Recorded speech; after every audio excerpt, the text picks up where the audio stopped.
idolaters because he received it from the Pope. Yeah, and the Pope during that time was Rodrigo Borgia, or Alexander the Sixth of Rome.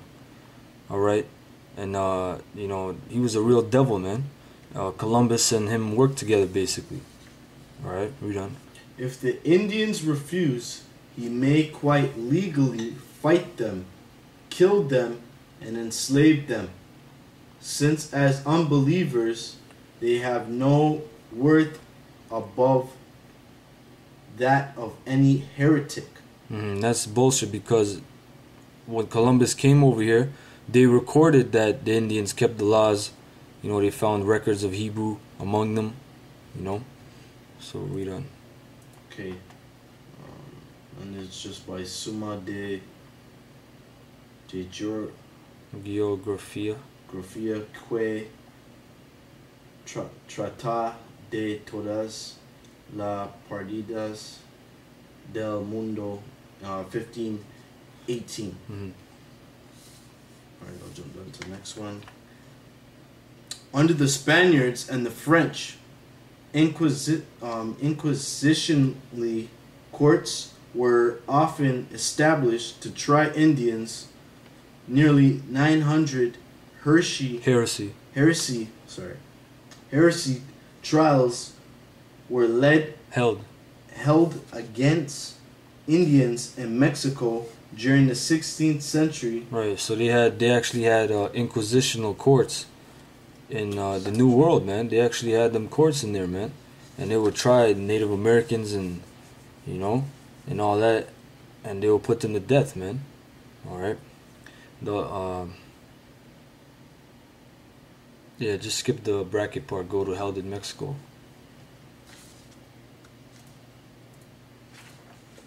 Let's jump those in here. Just read this part, held in Mexico. Oh, okay. Held in Mexico in 1570, over 3,800 Indians were convicted and hanged or burned alive for heresy. Yep. According... no. Alright, so next page. Okay. You know, you have an icon right here. You have an image of Spaniard devils, conquistadors, right here. Putting, and you got a devil right here. You know, with a Caesar Borgia cross, trying to so-called baptize the Israelites, the Native Americans. You know.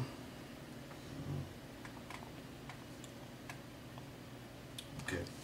Says here, the Jesuit Black Robe missionaries spread smallpox, firearms, and alcohol among the Algonquins of eastern Canada so effectively that over 3/4 of them were wiped out within a generation. Yeah, so these and there's a book. There's a movie called The Black Robe, I believe, and it's basically the story of Jesuits coming to America, basically. So these devils, the Jesuits, they're think of them as military hand of the Roman Catholic Church. You know, they try to assassinate King James. You know, they're trained in different arts, man. They're trained in how to poison people. You know, how to kill them silently. You know, how to practice different martial arts. You know, they're basically killing agents, man. They go around the world, and if you research about them, and they do the job that they're sent to do. So these devils, they spread smallpox. Alright, they spread firearms and alcohol among the Algonquins of eastern Canada. Alright, so read on. I'll jump down. It says, the English... Oh, it's not a highlighted part. You want me reading this? Because I finished this one. Okay. Read all those, basically. Okay. The English as well relied on germ warfare as a chief weapon against hostile native tribes. As described by British General Geoffrey Amherst in July 1763 in a letter to a subordinate regarding the local Micmacs. Okay, let's just get to the point of it. Okay, it says here. Shoot. Just read the whole part. I'll read it. Okay. You will do well to try to inoculate the Indian by means of blankets, as well as to try every other method that can serve the extirpate this accessible race. I should be very glad if your scheme for hunting them down by dogs could take effect. I would rather choose the liberty to kill any savage that may come in our way than to be a perpetual doubtful whether they are friends or foe. Right, so he wouldn't even have the dogs take down the natives. He would want to kill them himself, man. You know. Yeah. In 1749, the Nova Scotia legislature passed a series of scalping proclamations which rewarded £10 sterling to anyone who delivered the scalp of a male Micmac Indian to a local magistrate.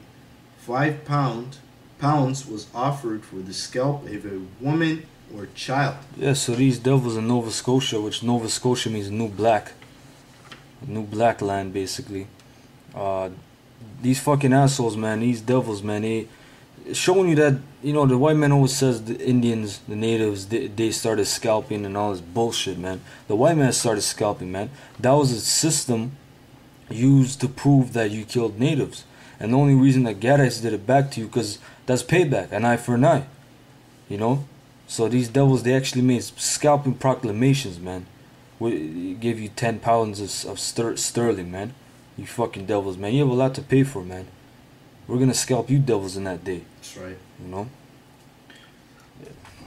Here it says, by 1761, over 1/10 of all registered burials in Montreal were those of Indian slaves who were called Hold on, it said Indian slaves, man. That shows you that the natives, they were in slavery as well. So the curses in Deuteronomy 28, you niggas talk about the natives ain't Israelites. They are Israelites, man. Of course they're Israelites. It shows you Montreal, which you niggas probably don't even know where fucking Montreal is. Okay? It says 1/10 of all registered burials in Montreal were those of Indian slaves, man. Okay, read on. Who were called Panis, a derivation of the name for American Pawnee Indians who also faced enslavement. Much of early Halifax and Montreal was built by both Negro and Indian slaves. And that's proof that we always say that on the highways and byways that we built your society, man. Alright, much of early Halifax and Montreal was both built by Negro and Indian slaves, showing you that Judah and Ephraim, they're both side by side in slavery, man. Alright, read on. Although the colonial authorities preferred the latter because of their cheap availability. Right, which is the Indians. Alright.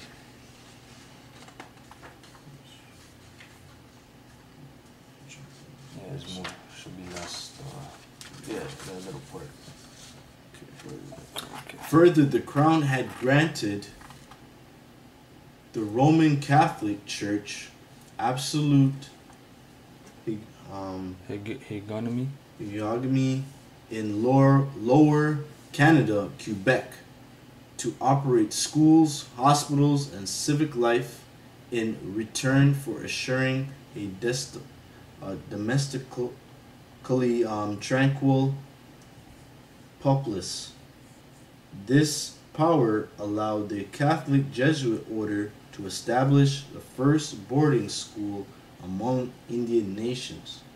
During the 1820s, a practice soon copied by the Anglican Church in Upper Canada, Ontario. Right, we're in the province of Ontario as well. We're in Toronto, Ontario. And that's why we're exposing you damn devils, man. Alright, and them boarding schools were demonic as hell, man. We met Gadites before that told us during the boarding schools and what kind of madness went on. If you watch a documentary called, what is it, Without Repentance? Yeah, Without Repentance.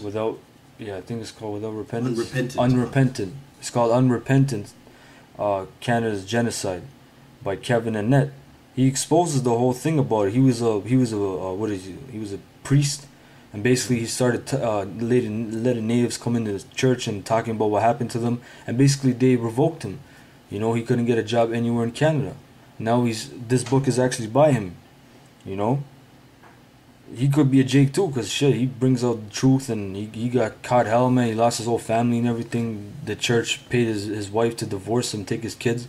You know, so he's bringing out the facts. So, you know, we done. Okay.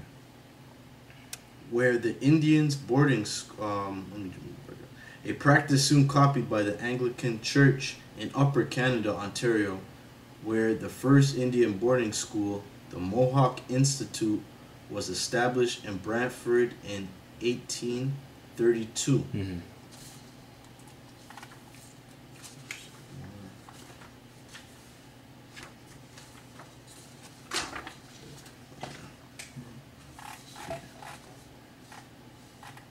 Page 42. Within the decade following Confederation, Canada created a legal and police system to contain native populations as part of their long-term extermination. The Royal Northwest Mounted Police, forerunner to the RCMP in 1873. Indian Act and the Indian Act in 1876. Both of these institutions were designed to force Indians off their land onto reservations and eventually into residential schools to clear the path westward for the expanding Canadian Pacific Railway, created in 1881 to solidify Canada east to west through massive immigration and settlement. Right, so they made that whole shit about the police and all that shit. That's nothing. That's like a whipping stick of the Rothschilds and the elite. You know, they made the RCMP, which is the Royal Canadian Mounted Troop, or it's like the Royal Canadian Mounted Police, which was called the Royal Northwest Mounted Police. You know, there's stories about how they came on gunboats and took native kids and put them in the residential schools, and the parents couldn't do shit because it was an act. It was passed, it's called the Indian Act in 1876, where they could take your kids and put them in the residential schools. So that's the only reason the RCMP was around, man. This is literally, how you call kidnap natives, man. You know, read on. Okay. Just jumping down. Indians on reserve cannot own their own land. Elect free. Hey, and that's some, man. Indians on reserve cannot own their own land. That's some fucking that's some hell, man. You know, read on. Elect free and independent governments. Conduct their own business affairs. So they can't have their own businesses. So who the hell is up in the reserves selling them rice and all that shit and food? It's some other nations, man. You know, read on. Or even provide adequately for their children. Right, so that shows that you can't have your own business, but some fucking dirty East Indian or some fucking dirty Gook or African can come here, you know, under refugee status even. Open up their own fucking business, man, their own convenience store, whatever it be, restaurant. And they don't speak two fucking words of English, man.